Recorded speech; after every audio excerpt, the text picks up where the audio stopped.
Assalamualaikum warahmatullahi wabarakatuh. Perkenalkan, saya Alkafi Lobud, mahasiswa STIMIK Multikom Prodi Teknik Informatika semester 2 dengan NIM 22242022. Pada video kali ini, saya akan menjelaskan analisis saya tentang kasus penyalahgunaan nafza pada pasien rehabilitas BNN Sumatera Utara.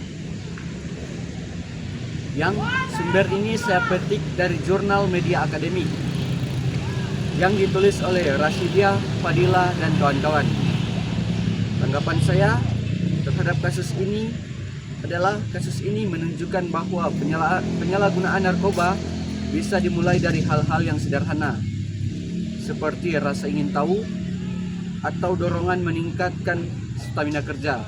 Tanpa disadari, narkoba dapat menjebak individu dalam ketergantungan. Ini adalah peringatan bahwa narkoba tidak hanya menyasar orang-orang dengan tekanan psikologi yang berat, tetapi juga orang-orang dengan motivasi ringan namun salah arah. Hubungan studi kasus ini terkait dengan materi kewarganegaraan dan teknik motivasi adalah dalam konteks mata kuliah kewarganegaraan. Kasus ini menyoroti peran warga negara dalam menjaga integritas pribadi dan sosial.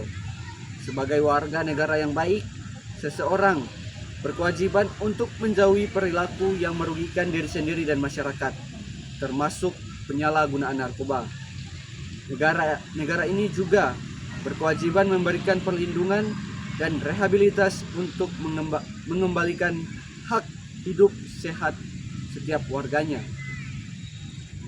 Dalam dilihat dari sudut teknik motivasi, penyalahgunaan narkoba oleh subjek ini mencerminkan motivasi yang salah arah, yaitu mencari peningkatan performa secara instan.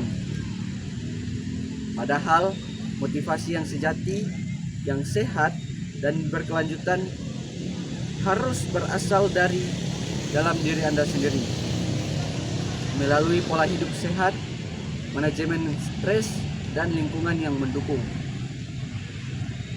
Saya sebagai mahasiswa menanggapi ini, saya memiliki peran tanggung jawab moral dan intelektual untuk menjadi agen perubahan dan dengan memberikan edukasi kepada teman-teman supaya teman-teman tentang bahaya narkoba, membangun lingkungan positif di sekitar kampus dan mendorong diskusi terbuka, bukan tekanan sosial yang memicu pelarian ke narkoba.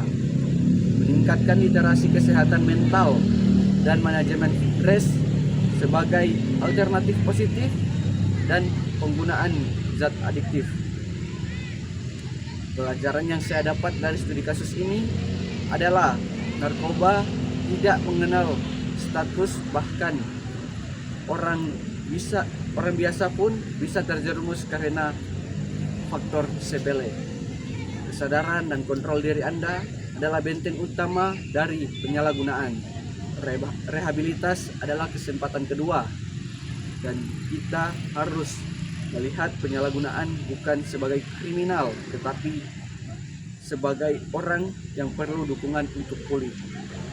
Saran dan kontribusi pribadi saya percaya bahwa pendekatan preventif berbasis komunitas dan empati adalah solusi jangka panjang, dan rehabilitas saja tidak cukup tanpa integritas sosial.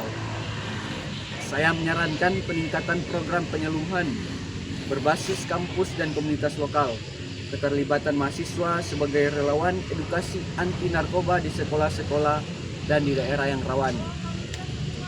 Peran teknik motivasi dan dalam lingkungan pelajar seperti penguatan tujuan hidup, pemberian aspirasi non-materi, dan pembentukan komunitas yang sportif.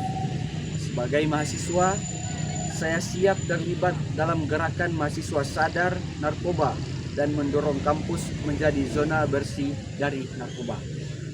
Mungkin itu yang dapat saya sampaikan pada video kali ini. Khairul kalam. Wallahul musta'an wallahul muwaffiq ila aqwamit thoriq. Assalamualaikum warahmatullahi wabarakatuh.